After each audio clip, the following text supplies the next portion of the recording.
Hey, what's up guys, it's Bakes here with day number 20 of my 31 Days of Horror.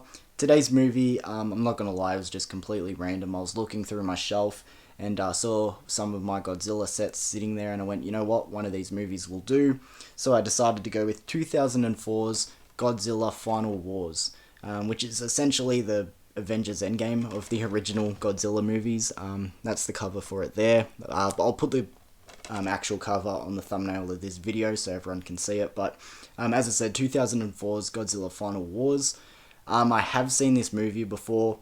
A lot of the Godzilla movies sort of mesh together, so when you think back on parts that you think is the movie you're thinking of, sometimes it's another one, so they can get a bit confusing, but I did remember a good portion of this movie pretty well. So before I get into my thoughts of Godzilla Final Wars, we'll quickly go into the plot.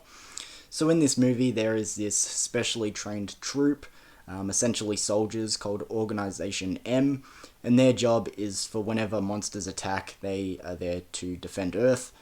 And, as I said, Godzilla Final Wars is one of the later installments in the Godzilla universe, so by this point every monster has attacked a major city, and Organization M's job is to stop this from happening.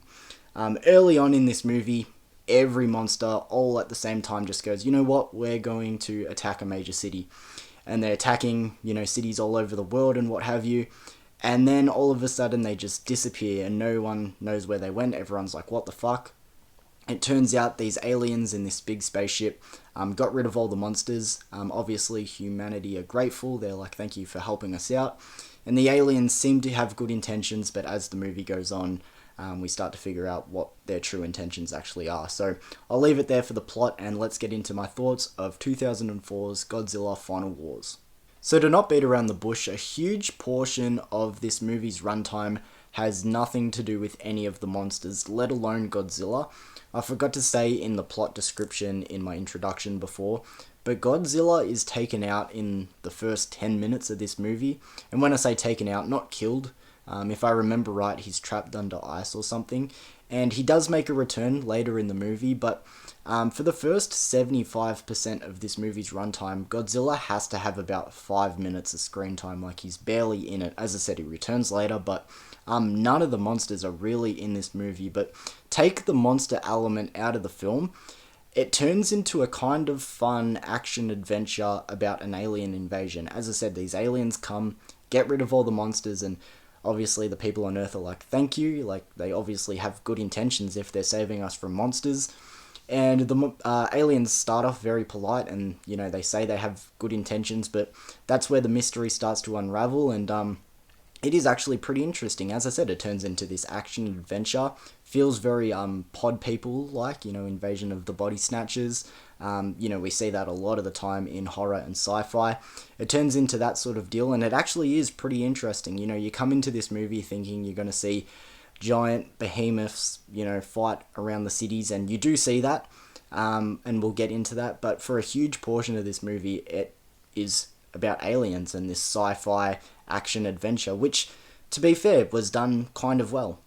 So with all that being said, you might be wondering, okay, when the monsters actually do come into play, how are those scenes, like how do they play out? The monster attack scenes are done pretty well in this movie and they're all pretty entertaining. As I said in my plot description in my introduction, there's a part at the start of the movie where simultaneously all these monsters from the Godzilla universe attack a major well-known city around the world, and that montage is pretty fun to watch. The funniest moment in that montage is the attack on New York. There's this pimp slash drug dealer whose car is getting towed away by a cop and he pulls a gun out, and there's this bum sitting on the side of the road who's watching this all unfold.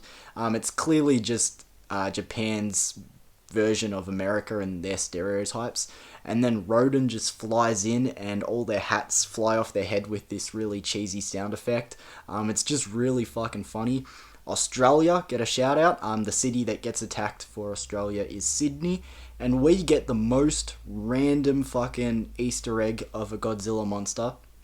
Our attack is Godzilla from the American remake in the 90s, the one with the guy who plays Ferris Bueller. We all know the Godzilla from the 90s, the US remake. It looks like a T-Rex or whatever.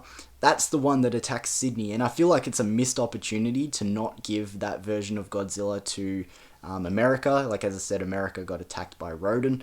I reckon it would have just been kind of funny and ironic, you know, to give them the American version of Godzilla, but we got him instead. A bit of a missed opportunity, but that whole montage of the monsters doing this simultaneous attack is pretty cool. Now when Godzilla does come into play, he is sort of the good guy. They release Godzilla to fight all these monsters that do eventually return. And yeah, the scene is pretty cool. I just kind of wish they gave Godzilla more time to fight each individual monster. They sort of just skim through it. By far, the one that hyped me up the most is when they send Godzilla to Australia to fight the US remake version of Godzilla. They have Sum 41's song We're All to Blame blaring in the background, and Godzilla throws the US version of Godzilla into the Sydney Opera House. That fucking hyped me up. But as I said, the fights in that part of the movie, they just fly by too quick, and I wish, you know, they went a little bit longer. But the monster action, it's kind of what you expect from some of these older Godzilla universe movies, but kind of entertaining as well. Now, getting into the effects in this movie, some of the effects are great, and then others are hysterically bad. The CGI is hilarious. It's your typical early 2000s cheap computer graphics looking CGI effects. As I said, this movie's from 2004. Yeah, the CGI doesn't hold up. But when they use the practical effects, obviously the Godzilla movies, especially these Japanese Toho Godzilla films, they do great stuff with miniature sets and, you know, just miniature practical effects in general.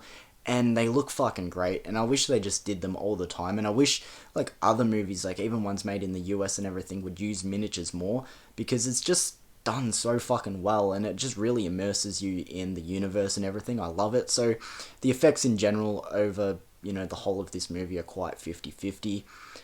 This movie is over 2 hours long, which I'm not going to lie, at a point it starts to become a little bit of a drag. Especially, as I said, the monsters don't play a huge part in this movie. I did say it turns into a pretty fun action adventure with an alien invasion, but once you know sort of everything going on and the mystery comes to light and everything, it does sort of drag at a point. I really don't feel like this movie needs to be over 2 hours long. I can't believe it's over 2 hours long, just in general.